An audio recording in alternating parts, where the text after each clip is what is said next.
Subhanallah, kuasa Allah. Allah kuasa menghantarkan hidayah di mana saja Allah kehendaki.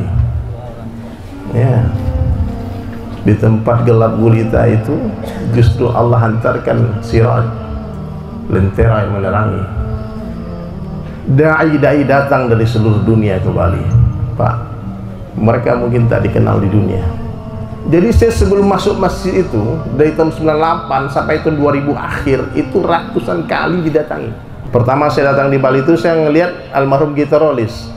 Ngapain artis di masjid ini, jangan-jangan pelarian udah nggak laku bagaimana? Suuzon aja Pak. Datang dari rumah ke rumah, ketuk pintu rumah satu-satu. Ini zaman modern, zaman internet, ngapain orang dakwah zaman onta kayak gini? Saya bilang, bro, saya suka debat karena ada dasar agama. Ada dasar agama sanawiyah itu ada. Jadi kalau ada dai datang tuh kritis. Saya bilang zaman handphone, ada mikrofon, ada speaker, kenapa kamu ketuk-ketuk pintu rumah orang? Waktu itu jawabannya luar biasa. Apa kata jamaah itu? Dia bilang sholat yang kita buat hari-hari itu juga sholat zaman onta, belum berubah. Sholat itu kalau nggak ikut cara Rasulullah bukan sholat namanya. Dakwah pun kalau tak ikut cara Nabi bukan dakwah namanya.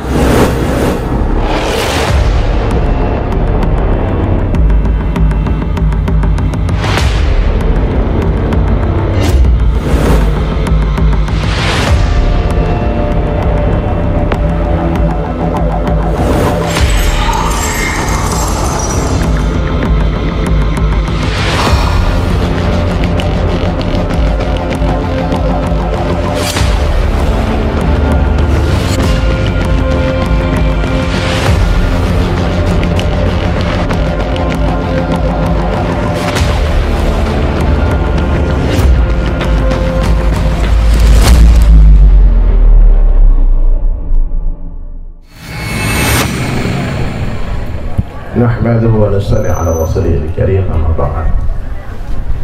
قال الله تعالى في القرآن الكريم أعوذ بالله من الشيطان الرجيم بسم الله الرحمن الرحيم كنتم خير أمة أخرجت للناس تأمرون بالمعروف وتنهون عن المنكر وتؤمنون بالله. وقال النبي صلى الله عليه وسلم kullu ummati yadkhuluna al-jannah illa man aba. Qila wa ma ya'ba ya Rasulullah? Qala man ata'ani dakhala al-jannah wa man asani faqad aba. Atau kama qala Rasulullah sallallahu alaihi wasallam. Hadirin sekalian, imam muslimin, Pak Profesor, Pak Kiai semuanya tak bisa saya sebut satu persatu yang dirahmati Allah. Sebuah kemuliaan bagi saya bisa hadir di majelis yang mulia ini. Saya terinspirasi di kampung ini luar biasa. Saya pengen suatu hari bisa khidmat di sini, mungkin 40 hari, beberapa hari, biar bisa belajar banyak di sini. Ya. Saya bukan kiai, bukan ustadz, mengenal Islam bukan di madrasah, bukan di Makkah, Madinah. Saya mengenal Islam di kafe di Bali. Saya mengenal Islam itu dari tempat yang gelap gulita, tempat yang awalnya ketika saya pergi ke sana, ayah saya langsung pasrah, angkat tangan sama Allah. Ayah saya ini IAIN Fakultas Dakwah di Padang. Jadi saya sempat belajar dulu di Sanawiyah Padang Panjang, ada basic agama sedikit. Kemudian ayah saya menginginkan saya lanjut lagi ke aliyah, kemudian lanjutlah ke luar negeri belajar agama, biar jadi ulama, biar jadi ustadz, jadi mubaligh. Tapi waktu di Sanawiyah itu saya tinggal di asrama, dan di samping asrama itu ada anak band. Nah itu masalahnya Pak. Oke. Jadi habis pulang dari madrasah saya langsung selalu main ke tempat dia dan belajar gitar. Dan saya bilang, Masya Allah, main gitar ini enak juga ya. Awalnya iseng-iseng aja. Tapi saya bertekad waktu itu setelah saya bisa main gitar, saya bilang saya nggak cocok jadi ustadz ini. Saya pengen jadi artis aja. Saya pengen jadi penyanyi aja. Lalu mestinya saya lanjutkan ke aliyah. Ini cerita kan sedikit. Justru saya malah sekolah di Padang, sekolah umum. Dan karena niat saya tuh udah pengen jadi anak band, di Padang pun akhirnya saya cari anak-anak band.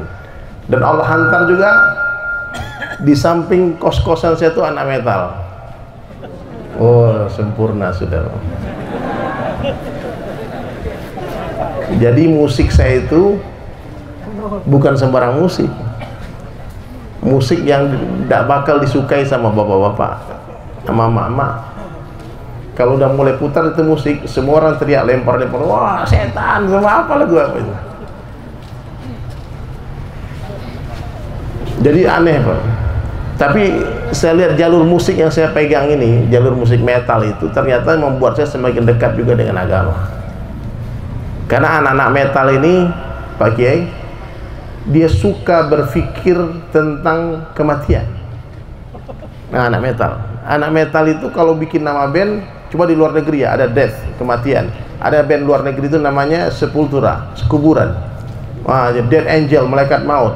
Kalau di Indonesia ada tengkorak, ada siksa kubur. Oh, nama-nama bandnya udah berpikir tentang kematian semua. Dan band saya yang pertama dulu tuh di Padang namanya ngeri banget, Liang Lahat. Saya bikin band tuh paling ngeri. Karena teman saya bilang begini, Der, kalau metal tuh harus ngeri bro. Kalau metal itu harus ngeri. Saya pikir mana yang paling mengerikan? Orang ini semua takut mati kan? Kita bikin Liang Lahat saja. Itu nama band saya yang pertama. Lagunya takut mati.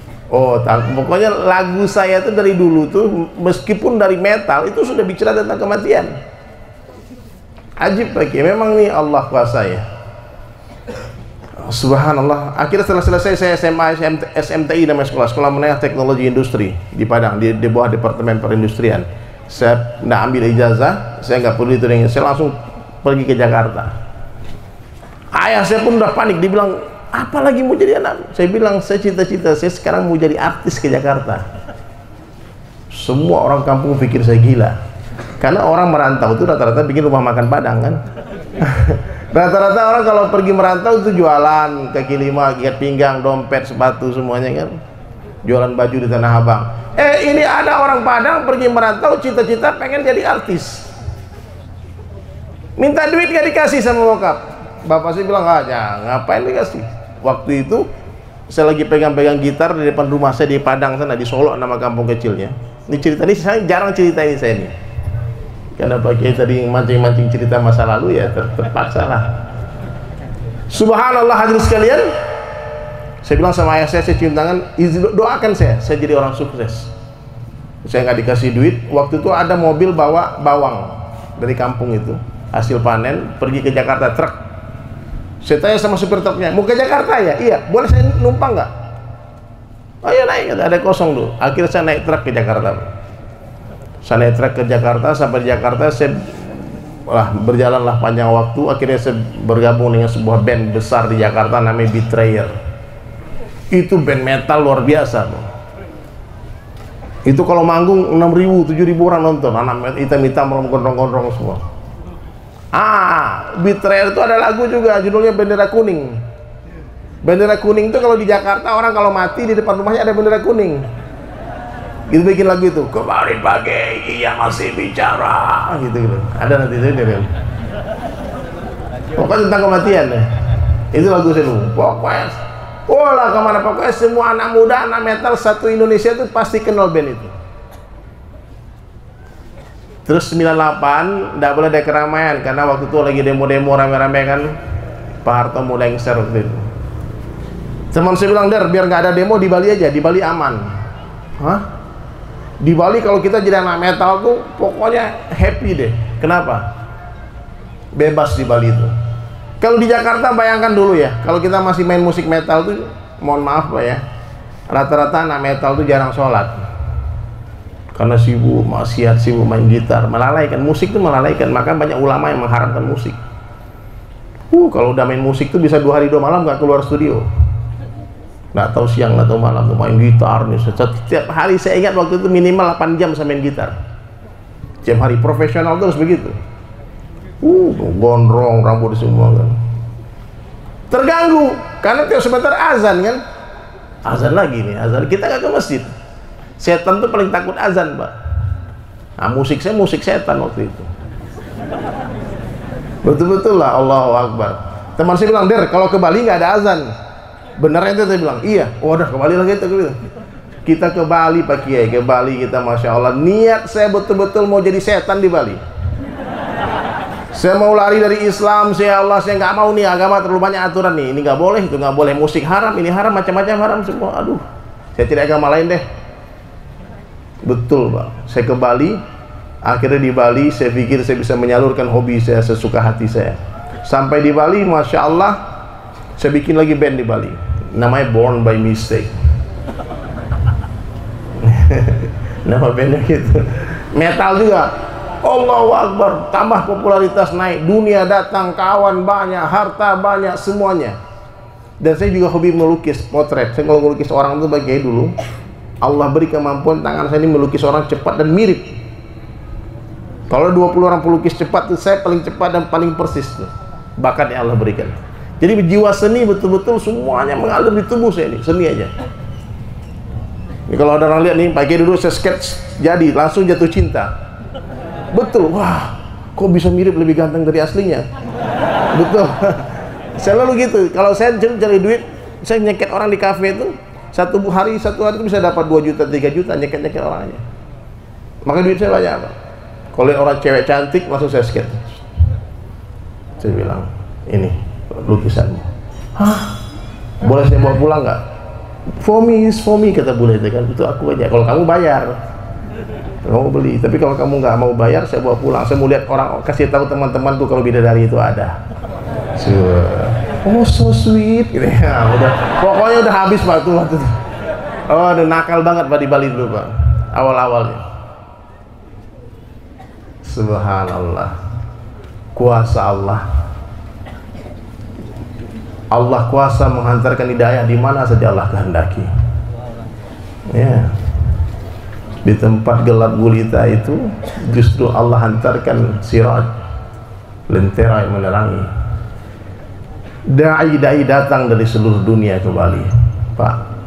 Mereka mungkin tak dikenal di dunia. Orang-orang yang datang tadi undang, pergi tadi antar. Ya. Datang dari seluruh dunia. Karena orang Islam di Bali sedikit. Setiap ada jamaah dakwah, jamaah tabligh datang, pasti saya didatangi. Udah ditandai itu rumah saya tuh, ditandai itu studio saya, tempat manggung saya. Jadi saya sebelum masuk masjid itu, dari tahun 98 sampai tahun 2000 akhir, itu ratusan kali didatangi. Pertama saya datang di Bali itu, saya ngelihat almarhum gitarolis. Ngapain artis di masjid? Ini jangan-jangan pelarian, udah nggak laku bagaimana? Suuzon aja, Pak. Datang dari rumah ke rumah, ketuk pintu rumah satu-satu. Ini zaman modern, zaman internet, ngapain orang dakwah zaman onta kayak gini? Saya bilang, bro, saya suka debat karena ada dasar agama. Ada dasar agama sanawiyah tuh ada. Jadi kalau ada dai datang tuh kritis. Saya bilang zaman handphone, ada mikrofon, ada speaker, kenapa kamu ketuk-ketuk pintu rumah orang? Waktu itu jawabannya luar biasa. Apa kata jamaah itu? Dia bilang, sholat yang kita buat hari-hari itu juga sholat zaman onta, belum berubah. Sholat itu kalau nggak ikut cara Rasulullah bukan sholat namanya. Dakwah pun kalau tak ikut cara Nabi bukan dakwah namanya. Bagaimana dakwah Nabi? Membesarkan Allah, mendatangi manusia, tak minta upah.